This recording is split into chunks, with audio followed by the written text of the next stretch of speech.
What if the people you love the most disappeared without a trace, and the only explanation you could come up with was something you never wanted to believe? If you love true story-inspired mysteries with deep emotion and unforgettable twists, don't forget to like, subscribe, and share. It helps bring you more stories that stay with you long after they end. It was supposed to be a weekend to reconnect. One final trip before Aiden left for college. One last try at feeling like a family again. Grant hadn't been married to Brooke for 5 years, but she still called him whenever Aiden needed something important. He appreciated that. Despite the divorce, they never stopped caring, at least not when it came to Aiden. Brooke had suggested the camping trip, just the three of them. It's out near the Utah-Nevada border. Aiden loved hiking. Brooke missed the stars. And Grant, he just missed feeling useful. They left on a Friday morning. Grant behind the wheel of his old 4Runner, Brooke in the passenger seat, and Aiden in the back with his headphones on. The road stretched long and flat through the desert, and for a while, everything felt like it used to. They arrived just before sundown, no cell reception, no other campers for miles, just open sky, desert wind, and the kind of silence that made your thoughts louder. That night, they sat by the fire. Aiden actually laughed at something his dad said, one of those dry dad jokes he used to roll his eyes at. Brooke smiled across the flames. For a moment, it really did feel like old times. Later, Brooke stood up to stretch. "I'm going to take a walk," she said. "Get a better look at the stars." Aiden said he'd go too. He always loved stargazing with her. They walked into the dark toward the ridgeline. Grant stayed back to clean up. He never saw them again. When morning came and neither Brooke nor Aiden had returned to the tent, Grant wasn't immediately panicked.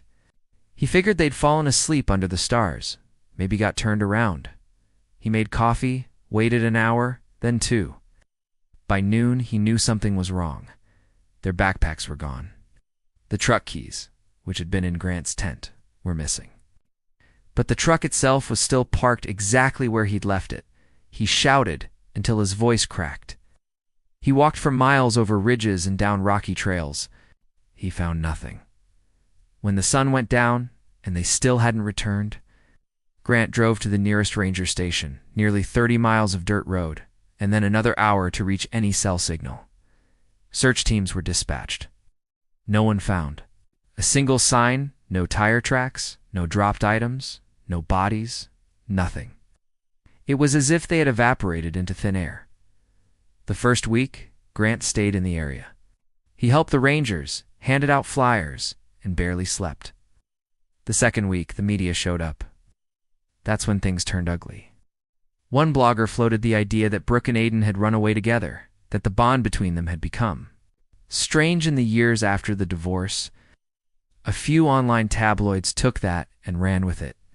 Photos of Aiden with his arm around his mom at family picnics were reframed as too close. Grant was furious. He denied everything, called it slander, demanded apologies, but the story stuck. People whispered that maybe the mom and son weren't victims, but something else. After a month, the official search ended. After 6 months, people stopped asking, but Grant never stopped looking. He moved to a small town near the area, took a job as a mechanic, and spent his nights driving old desert roads with a flashlight and a camera.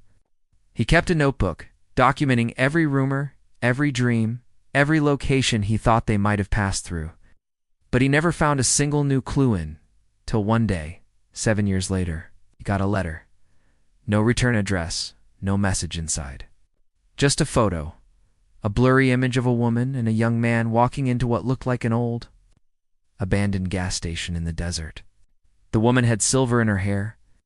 The man looked older than Aiden would have been, but Grant knew. He knew it was them. His hand shook as he flipped the photo over. On the back in pencil were the words, "You were never supposed to find us." Grant stared at the photograph for nearly an hour before he moved. He studied the grain of the image, the shadows behind the gas station, the curve of the man's shoulder, the way the woman tilted her head slightly when she walked exactly how Brooke used to. His fingers brushed over the pencil-written message. On the back again, "You were never supposed to find us." Who sent it? Why now? And where exactly was this gas station?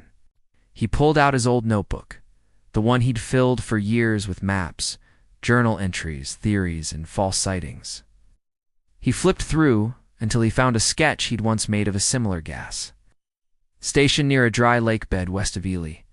But this one in the photo looked older, more isolated. Grant scanned online satellite imagery for hours, desert after desert, ridge after ridge, abandoned roads. Then, almost by accident, he found it. An old truck stop 40 miles from their original campsite. Long abandoned, no signage, not listed on any GPS apps. He circled the area and packed his bag. It took him a day to drive out there. The final stretch of road was nearly impassable. Dust, rocks, and old tire tracks that seemed to lead nowhere. But he made it. The gas station from the photo stood like a ghost. Sun-bleached, broken windows, sand piled against the side. Grant parked, stepped out, and walked slowly toward the entrance. The glass door was cracked, half off its hinges. Inside were empty shelves, a flipped register, and silence. But there was something else. In the far corner, a single metal chair. On it, a small paper bag. He approached carefully. Inside the bag was a peanut butter granola Braden's favorite and a folded napkin. In marker, 2 words, "Not yet." His throat went dry. They had been here recently. They had seen him coming, or someone had. He spent that night sleeping in his truck across from the station, flashlight in hand, but no one came. In the morning, he explored the perimeter. The trail behind the building led to a ravine, then opened to a wide, dry basin. Tire tracks led off-road, then vanished into sand. He followed on foot for miles. Nothing. That night, he drove back to the nearest town and found a payphone. Called the one person he still trusted from the investigation 7 years earlier. Retired Deputy Laura Hayes. She didn't answer, but she called back within the hour. "Grant," she said, her voice sharper than he remembered. "You really think it's them?" "I know it's them," he replied. She sighed, then listened to me carefully. "If it's taken 7 years for them to show up again and someone warned you not to find them, this might be bigger than a disappearance. You might be stepping into something you don't understand." Grant's hand tightened around the phone. "Then help me understand." She was quiet a moment, then said, "I'll meet you in Ely. 2 days." Grant couldn't sleep that night, not just from adrenaline, but from doubt. Again, his thoughts turned toward the thing that had haunted him ever since the first week. They went missing something he never voiced aloud. What if they had left willingly? Hated the idea, but it crept in like poison. Brooke had always been fiercely independent. Aiden had been going through changes, pushing away from both parents. Grant remembered the way they'd looked at each other that night before the disappearance. Not romantic, but close. Too close. He shook the thought out of his head. What kind of father thinks like that? But then again, what kind of mother leaves her child's father out of a new life unless she has something to hide? When he met Hayes 2 days later, she came. With more than just a flashlight and a map, she brought an old file folder, one that had never been shared with him before. Inside were 3 incident reports from the weeks following Brooke and Aiden's disappearance. All filed anonymously. All reporting sightings of a woman and teenage boy traveling together, often with strange behavior. In one case, the boy was seen kissing the woman's forehead repeatedly at a rest stop. In another, they checked into a roadside motel under false names, Melissa and Tom. Grant's skin crawled.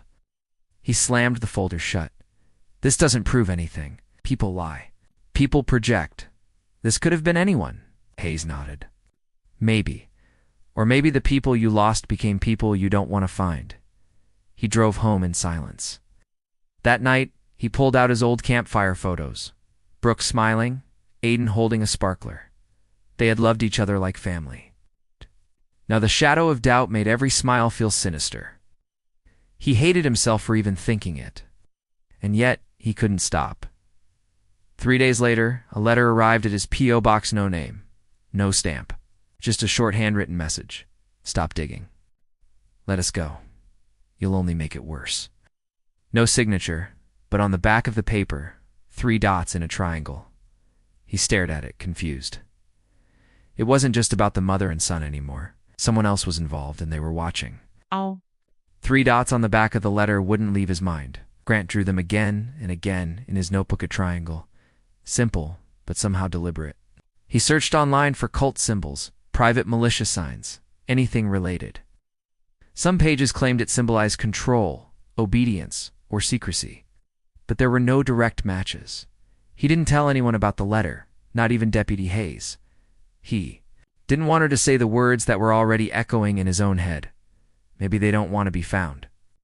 He started checking into nearby desert towns, asking subtle questions, showing people the blurred photo.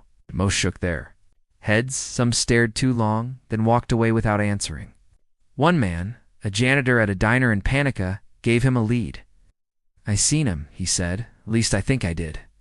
That woman had that hollow look, the kind that comes from years of silence. When Grant asked about 6 weeks ago, "Ain't the man?" nodded slowly. They came in, sat in the far booth, ordered 2 bowls of soup, never spoke to each other. Not once. They seemed off. Grant asked carefully. "Off how?" "Like they were used to not being allowed to talk," the man replied. That night, Grant booked into a motel off the highway. He stared at the ceiling fan spinning slowly overhead. His mind was splintering.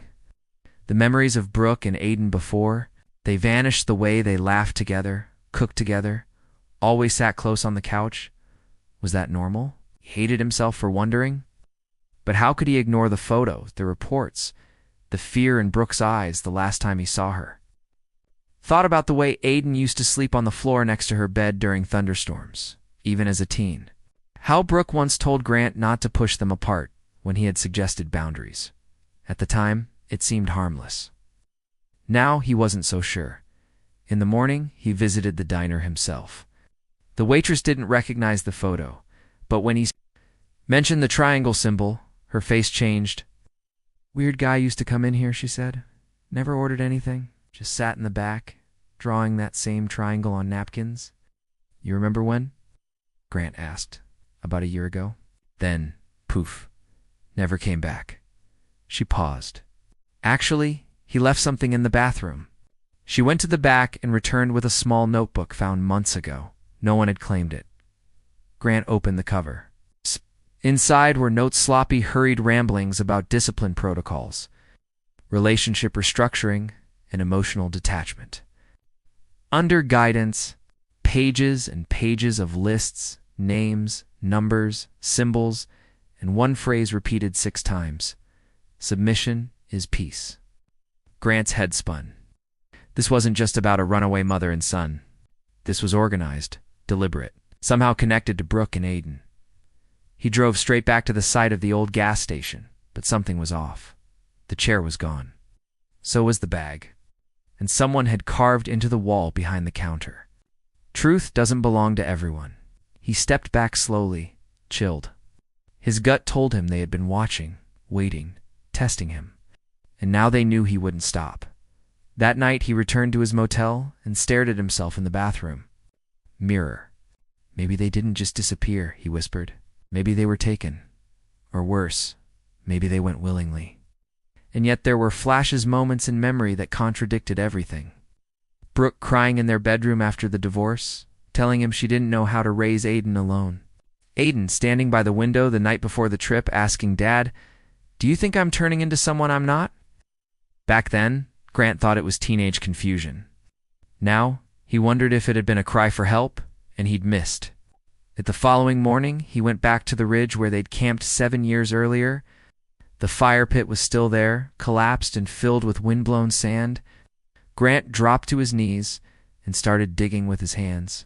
10 minutes in, his fingers struck something hard, a metal box. He pulled it out slowly. It was rusted, sealed with duct tape. Inside only one thing, a photo of the 3 of them, Brooke, Aiden, and Grant, taken on the first night of the camping trip. The back had writing on it, faded, smudged, but still readable. "You think you're chasing us, but really, you're chasing the version of us that doesn't exist anymore." Grant held the photo in shaking hands. He sat by the old fire pit for over an hour, staring into the dusty horizon, the wind kicking grains of sand against his boots.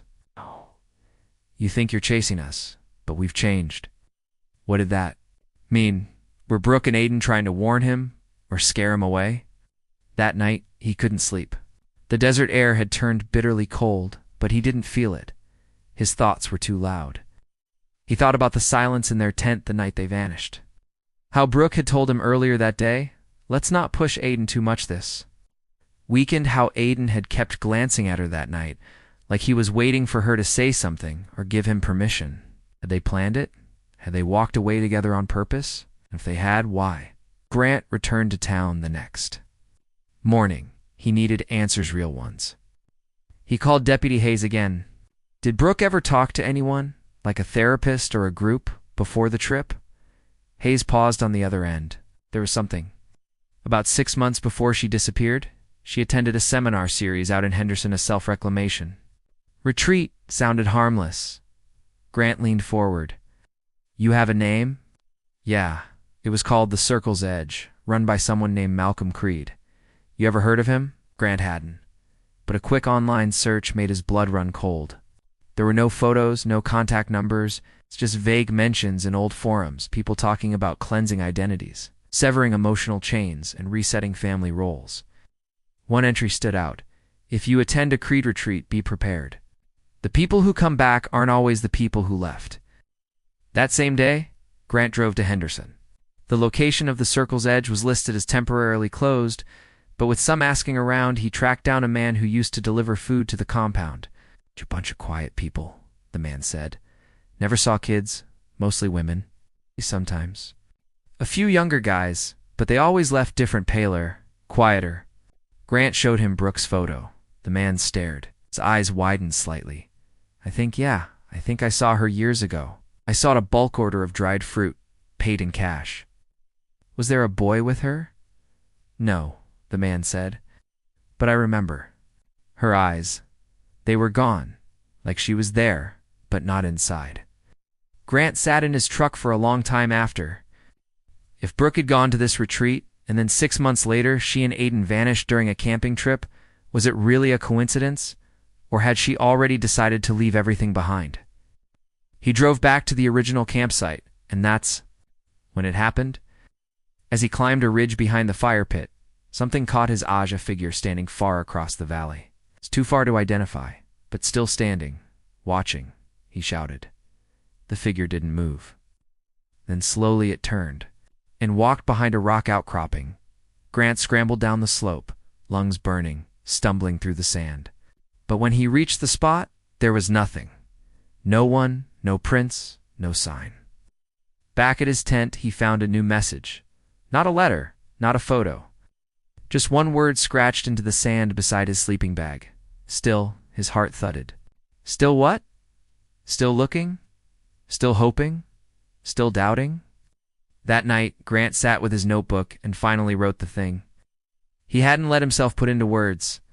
I don't know if I want to find them anymore, because I'm not sure I'd recognize who they are now. He closed the notebook and cried for the first time in years. 2 days later, Hayes called again. There's a report you should see, she said, from 2 years ago. It was dismissed, but you might want to. He met her outside a local sheriff's office. She handed him a file. It was thin. Inside, a single photo, slightly clearer than the last. Aiden, older, with a beard-worn clothing, sitting beside a woman, Brooke. But something was off. They weren't smiling.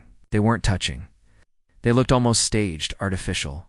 They were spotted on a trail camera near a restricted area just east of Keentee. Hayes said it triggered an old alarm. No one followed up. Grant studied the photo. Brooke's eyes were empty. Aiden looked past the camera, like he didn't see it or didn't care. They don't look like they're running anymore, he said. No, Hayes agreed. They look like they've accepted wherever they are. Back in his motel that night, Grant opened his laptop and began typing something he never thought he would. To the person who keeps leaving me messages. I'm not your enemy. I'm his father. I'm her husband. Yeah. I just want to know the truth. If you want me to stop, then show me the reason why I should. He printed the letter and sealed it. The next morning, he returned to the gas station and taped it to the wall. He didn't expect a reply, But that night, just after 1 a.m., someone knocked on his motel room door. Once. Twice. He opened it and found no one, just an envelope on the ground. Inside were GPS coordinates and 3 words written on a torn napkin. Come alone. Midnight. Grant arrived at the coordinates before midnight. The location was nowhere deep. Desert, past old fences and weather-battered road signs. No houses, no visible structures, just miles of dirt and wind. He parked the truck and sat in the dark for 20 minutes. Then he stepped out, flashlight in hand. The night air was bone dry. His boots crunched softly over gravel and dust as he followed a narrow path toward a ridge lit only by moonlight. Halfway up the hill, he saw a person standing still, not hiding, not waving, just waiting.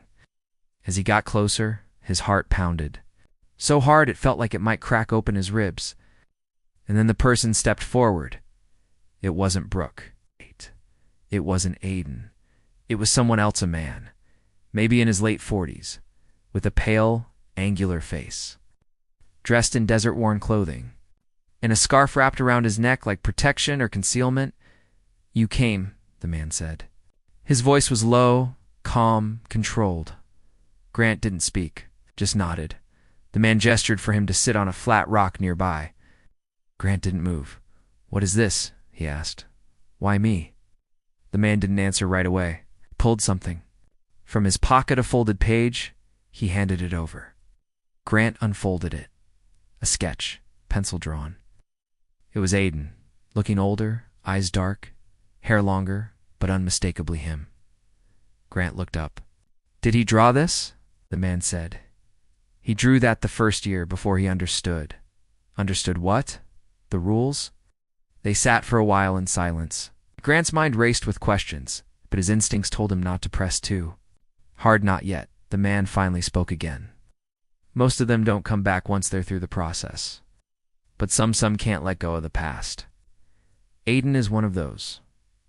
He keeps a part of you in his mind still. Grant swallowed. Then let me see him. You can't. Why? Because he isn't ready. And neither are you. Grant's voice rose. You don't get to decide that. The man didn't react. He looked at Grant steadily. You think this is about a missing persons case? You think this is about right and wrong? But the truth is, they weren't taken not in the way you imagined. They left. They were reshaped.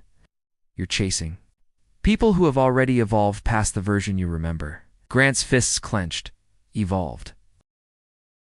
The man nodded slowly. Brooke was one of our earliest volunteers. She believed in detachment. Aiden followed not because he understood, but because he loved her. Grant stood. You manipulated them, broke their sense of reality. Remove the noise, the man said, and gave them peace. Grant stepped closer, fire in his eyes. You gave them silence. Loneliness, fear. The man's face remained unreadable. You call it fear, you call it clarity. Then he turned away. There's a message, the man said. From Aiden. He said you'd ask. He handed over a small recorder. Grant pressed play. Voice crackled through. Dad, if you're hearing this, it means I couldn't say it to your face, but I need you to stop. I need you to let go. I'm not your little boy anymore. I'm not even sure who I am. But I know this much. We chose this, not out of hate, but out of survival. Please don't make this harder than it already is. Silence. Then the recording ended. Grant closed his eyes. The desert wind suddenly felt heavier, colder. I need to see him, he said quietly. The man replied, You've seen enough. He started to walk away. Grant shouted after him, Does Brooke feel the same way? The man stopped, turned his head slightly. She never stopped loving you. He said, That's what makes this so difficult for her. Then he disappeared into the darkness. Grant stood there for what felt like hours. He replayed Aiden's words in his head over and over. We chose this. But why? Why choose exile? Why choose silence over love? Unless they believed love was the very thing that broke them. When Grant finally returned to his truck, there was another envelope tucked under the windshield wiper. Inside, a second sketch. Brooke, sitting alone by a window, head down, no expression. On the back, she watches the stars every night, but she never looks toward the road. Grant sat in the driver's seat and didn't start the engine for a long time. His hands gripped the steering wheel tightly, because now the most terrifying thought of all had taken root in his mind. What if they weren't lost at all? What if they were exactly where they wanted to be? And what if he was the one who had been lost this whole time? Grant didn't sleep that night. The next 3 days were unlike anything he had imagined when he first started searching. Didn't spend them demanding answers or pushing for explanations. He just sat with Brooke and Aiden, mostly in silence. Brooke had moments where she was lucid, where she remembered pieces of the past. Aiden's 5th birthday, the cabin in Yosemite, the camping trip that led them to this strange, hollow chapter of life. But she'd lose it just as quickly, sometimes mid-sentence, sometimes mid-thought. The staff at the compound said she was stable. She wasn't a danger to herself. But she was emotionally dissociated, lost between past and present. Her brain learned to shut out pain, one staffer told Grant, the same way a soldier blocks out trauma. She doesn't want to remember because remembering leads to guilt. One evening, Aiden brought Grant to a rooftop Spessa flat deck above the compound where they sometimes sat to breathe fresh air. The stars above were endless. Grant said nothing for a long time. Then they think we were dead. All these years? Aiden nodded. We knew, and you let it happen. Aiden kept his eyes on the sky. Would it have made a difference? It would have given me peace, Grant said. No, Aiden said quietly. It would have given you more questions? Grant looked at him. Did you think about coming back? Aiden didn't answer right away. Then he said, all the time. So why didn't you? Because I was scared you'd see what I'd become and not want me anymore. Grant's throat tightened. Aiden, I never stopped wanting you. Aiden finally looked at him. His eyes weren't hollow anymore. Were tired, worn, but honest. You don't know what it was like down here, he said. Everything was clean, ordered, no judgment, no looks from neighbors, no whispers about how close we were, no gossip columns calling my mom a predator and me her victim. He stopped, took a breath. You think we ran from you, but we ran. From the world that refused to let us be a family. That night, Brooke had another clear moment. She looked straight at Grant and said, I thought if we disappeared, we'd finally be safe. Safe from what? From shame? It shattered him not, because it wasn't true, but because it was. He remembered the headlines, the online comments, the accusations made with no evidence. Brooke and Aiden had been hurt long before they ever walked into the desert. The next morning, Aiden came to him with a question. If we leave, do you think she can make it? Grant didn't answer right away. Then he said, I don't know. But she deserves the chance. And that's when Aiden made the choice. They packed what little they had, not much, just some clothes, a few books, Brooke's journals. In one photo, Aiden had kept folded inside his pillow for 7 years, the 3 of them around a campfire. Smiling as they stepped outside the compound gate for the last time, a staff member stopped them. You can't leave without signing, she said. Grant raised an eyebrow. Signing what? A release form? Legal consent that you're leaving the protection program willingly? Aiden didn't blink. We're not in a program. We're going home. The staffer tried again. There are consequences. Re-entry into normal society isn't easy. Grant stepped forward. You think we don't know that? The staffer looked at Brooke. She's not well. She wasn't well here either, Grant said. We'll take our chances. They walked away now. Alarms, no fences, no guards, just desert wind behind them and a long road ahead. He sat in his truck, parked on the side of a desert trail, both hands still resting on the steering wheel. The sketch of Brooke lay on the passenger seat beside him. The way her face had been drawn half in light, half in shadow haunted him. She was alive. Aiden was alive. They weren't prisoners, at least not in the way he'd feared, but they were lost in another sense. And the most gut-wrenching part, they might have chosen it. The next morning, Grant drove to a small general store miles away from anything. He grabbed coffee, filled the tank, and sat at a bench with his notebook. The wind tossed dust over his pages, but he didn't care. He wrote one sentence at the top of the page. If they chose this, why am I still looking? Just what happened, but why? Why would a mother and son disappear into silence? Why would they abandon love, comfort, safety for this? He flipped through the older pages in his journal, reread entries he'd written during year 2, year 3, back when he still believed they were being held against their will, back when he imagined Brooke and Aiden sitting in a locked room, praying someone would rescue them. That version of the story had made him a hero. This one made him a ghost from a life they'd left behind.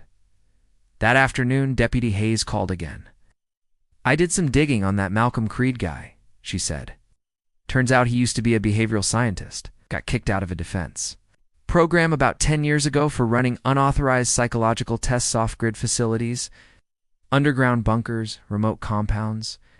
He was obsessed with the idea of identity reset, believed most trauma could be cured by starting the brain." From scratch, Grant's throat tightened. Hayes went on. "Brooke's name appears in one of his registration forms. Aiden's doesn't." "He followed her," Grant said quietly. "Looks that way." At night, Grant returned to the spot where he'd met the man in the desert. He sat on the same rock, waited. No one came. So he did something he hadn't done in years. He spoke into the darkness. "I don't know who you are anymore," he said, voice shaking. "I don't know what you believe or what they taught you, but I do know this. The boy I raised would never abandon someone he loved. So if you're still in there, even a piece of you, then hear me now." He took out the same flashlight he'd used the night they went missing, flipped it on, and pointed it at the sky. "I'm still here, still trying. But if you really want me to stop, then look me in the eyes and say it." Nothing answered him. No footsteps, no shadows, just wind. And then, movementa, a single figure at the top of the ridge. Grant stood. The flashlight beam caught the outline, tall, lean, hooded. The figure paused, then turned and ran. Grant chased, boots slipping in the sand, adrenaline firing. He lost the trail more than once, slid down a hill, caught a branch in the face, but he kept going. Finally, the figure stopped beside a rock formation. Grant slowed. The figure lowered their hood. It was Aiden, older, rougher, but unmistakably. His eyes were hollow, not sad, not scared, just empty. "Dad," he said softly. Grant couldn't speak. Aiden looked over his shoulder. "You shouldn't be here. I had to know. Had to see you," Grant said. Aiden nodded once, then said, "I'm not the kid you remember. I don't care," Grant said. Aiden's hands were trembling. "She's not okay," he whispered. Grant froze. "Brooke." Aiden looked at him, and for the first time since that night 7 years ago, there was something in his voice other than silence. "She's getting worse." They sat by a dying fire that Aiden built from scraps of dry brush. He didn't say where they'd been, not fully, but he said enough. After the retreat, Brooke had gone through a process called emotional reset. It involved sleep deprivation, disconnection, prolonged silence. Over time, it made her forget who she was, or at least made her believe she needed to forget. Aiden stayed with her through it all. He hadn't joined because of belief. He had joined because he couldn't let her go through it alone. "They told us the world out there didn't want us," he said, "so that people would never understand the bond we had, that no one would believe it was just love." Grant's stomach turned. "And did you start to believe them?" Aiden looked at the fire. "Some days. Other days I wanted to scream, 'Then why didn't you come home?'" Aiden's eyes flicked to his father's. "Because I didn't know if I still had one." That night, Aiden led him through a narrow canyon. Hidden behind natural rock was a steel door, rusted but still secure. He opened it. Inside was a tunnel cold, silent hand beyond it, the compound. Brooke was there. She sat by a window in a small room lined with books she didn't read. Her hair was grayer, her hands thinner. She looked up when Grant entered, didn't smile, didn't cry, just stared at him like she was trying to remember. "Something far away, Aiden," she whispered. Grant knelt beside her. "It's me. I thought you died." "No," he said softly. "I never stopped looking." She reached out, touched his face, then said something that nearly broke him. "What day is it?" Aiden stood in the doorway. "She drifts," he said. "Some days she's here. Some days she's somewhere else." Grant took her hand. I want to help. You can't, Aiden said. She's been like this for years. Grant looked at his son. No, we don't give up now. It took 2 days to reach the nearest town. They stayed in a motel. Grant got Brooke into a hospital for an evaluation. Doctors ran tests, monitored her. The official diagnosis: complex trauma-related dissociation. Treatment plan: long-term. Therapy, safe environments, reconnection. She'd been gone for 7 years, and her return wasn't something a clinic could fix overnight. But she had a support system now: Grant, Aiden. And the version of herself that had survived, buried but still alive. In the hospital room, Aiden sat by Brooke's side. She was asleep. He whispered, "You did your best, Mom." Grant stood by the window. He didn't say anything. But for the first time since this whole thing began, he believed it. Later, Aiden asked Grant, "Do you think we'll ever be normal?" Grant chuckled. "What is normal?" Aiden thought about it. "Normal is Sunday pancakes, Dad yelling about lost socks, Mom humming in the kitchen, me sneaking out to watch horror movies." Grant nodded. "And yeah, we'll find that again, or something close." That night, Brooke opened her eyes. She looked around and said the one word Grant never thought he'd hear from her again: home. He took her hand and whispered, "Yeah, you're home." The first month back wasn't easy. Grant rented a small home on the edge of a quiet town near Flagstaff. Arizona, not too crowded, not too remote, just enough silence for Brooke and Aiden to breathe without disappearing again. Brooke stayed in an outpatient program at a private clinic 3 days a week. Her sessions focused on cognitive rebuilding, remembering how to live, how to trust, how to feel safe outside the compound walls. Some days she didn't speak at all. Other days, she'd walk outside barefoot, staring up at the sky, whispering things no one understood. But every now and then, she laughed, sometimes at nothing, sometimes at something real. The first time, she smiled at Grant again. It was while he was cooking eggs. She looked up from her coffee, tilted her head, and said, "You still use too much pepper?" It was the first full sentence she'd said to him in weeks. He smiled back. "It's part of the charm." Aiden had trouble adjusting in a different way. He looked like a young man on the outside, 25 years old now. But inside, parts of him still lived in that underground life, still waited for daily silence, still expected every decision to be made for him. One night, Grant found him sitting on the porch alone, hoodie up, staring at the mountains. "Everything's too open," Aiden said. "You'll get used to it." Aiden shook his head. "I don't think I want to." "Why not?" "'Cause open means exposed, and exposed means someone can come for us again." Grant sat beside him, leaned back in the chair. "No one's coming," he said quietly, and for the first time he meant it. After a few weeks, Brooke asked to go to the grocery store alone. It was a small step, but a huge moment. She came back with too many apples and the wrong kind of bread, but she was beaming. "I paid in cash and everything," she said proudly. Grant nearly cried. They began building new routines: Sunday pancakes, evening walks. Aiden started drawing again, not memories of the compound, not images of fear, but light, people, places they'd never been but dreamed of seeing someday.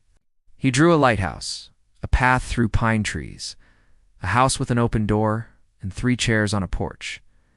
One day, he handed Grant a new sketchbook. "Fill this one," he said.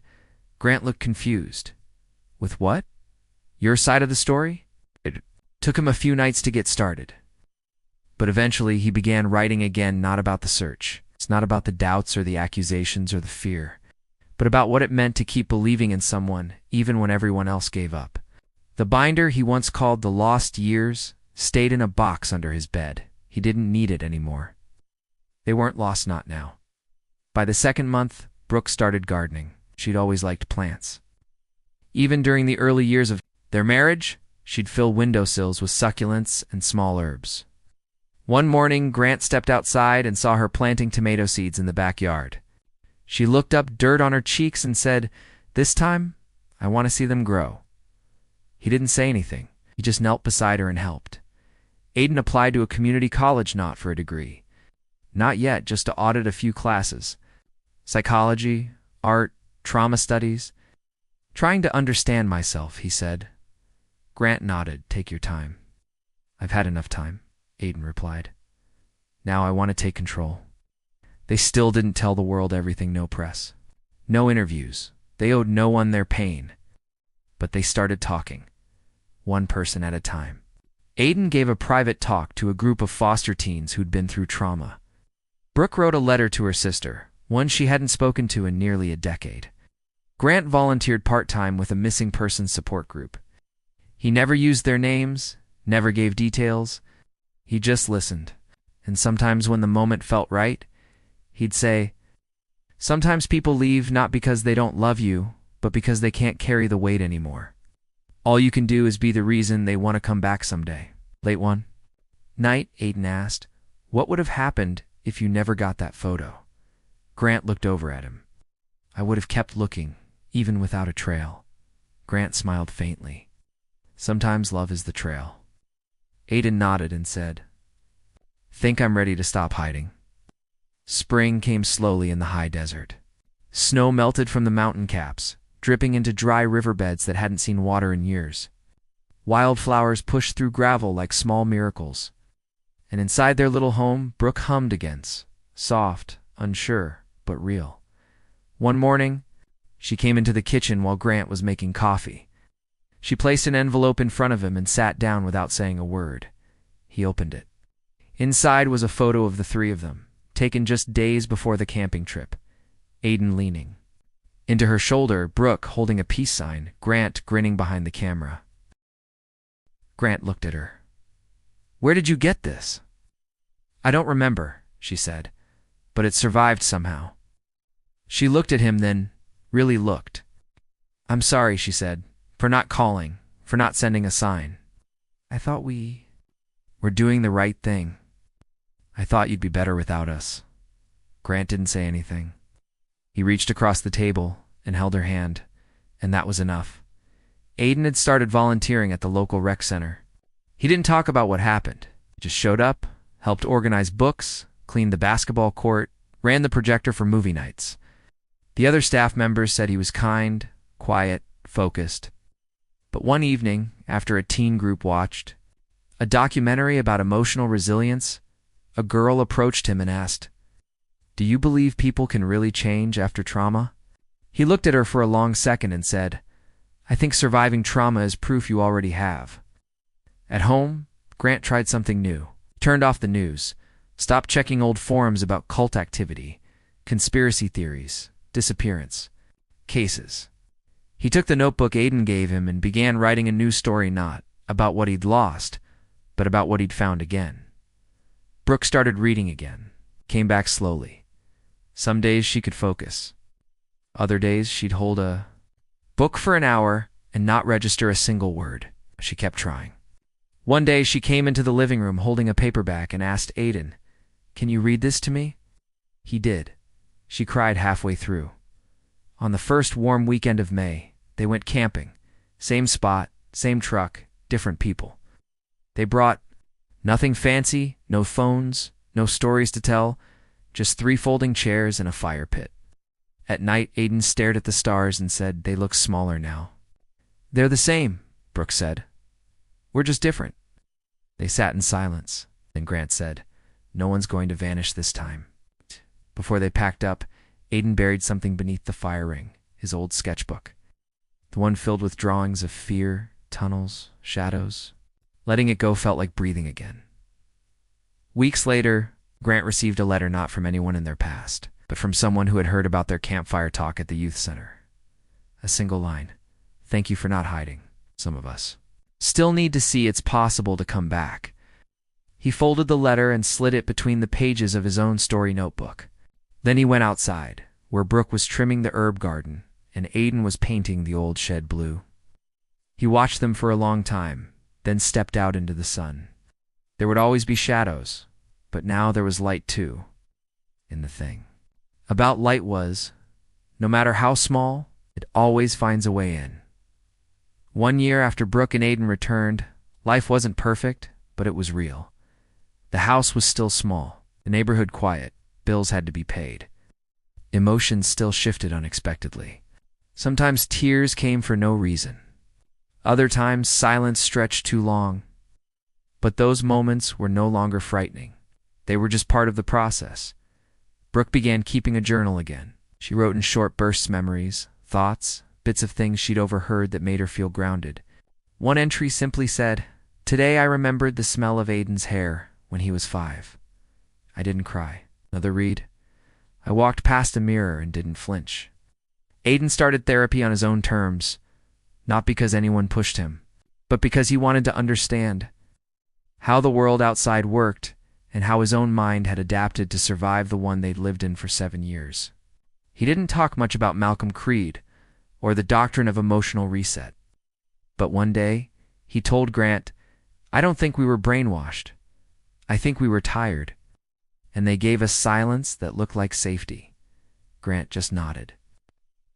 "Now?" he asked. "Now," Aiden said, "I want to learn how to be loud again." Grant's book was never published.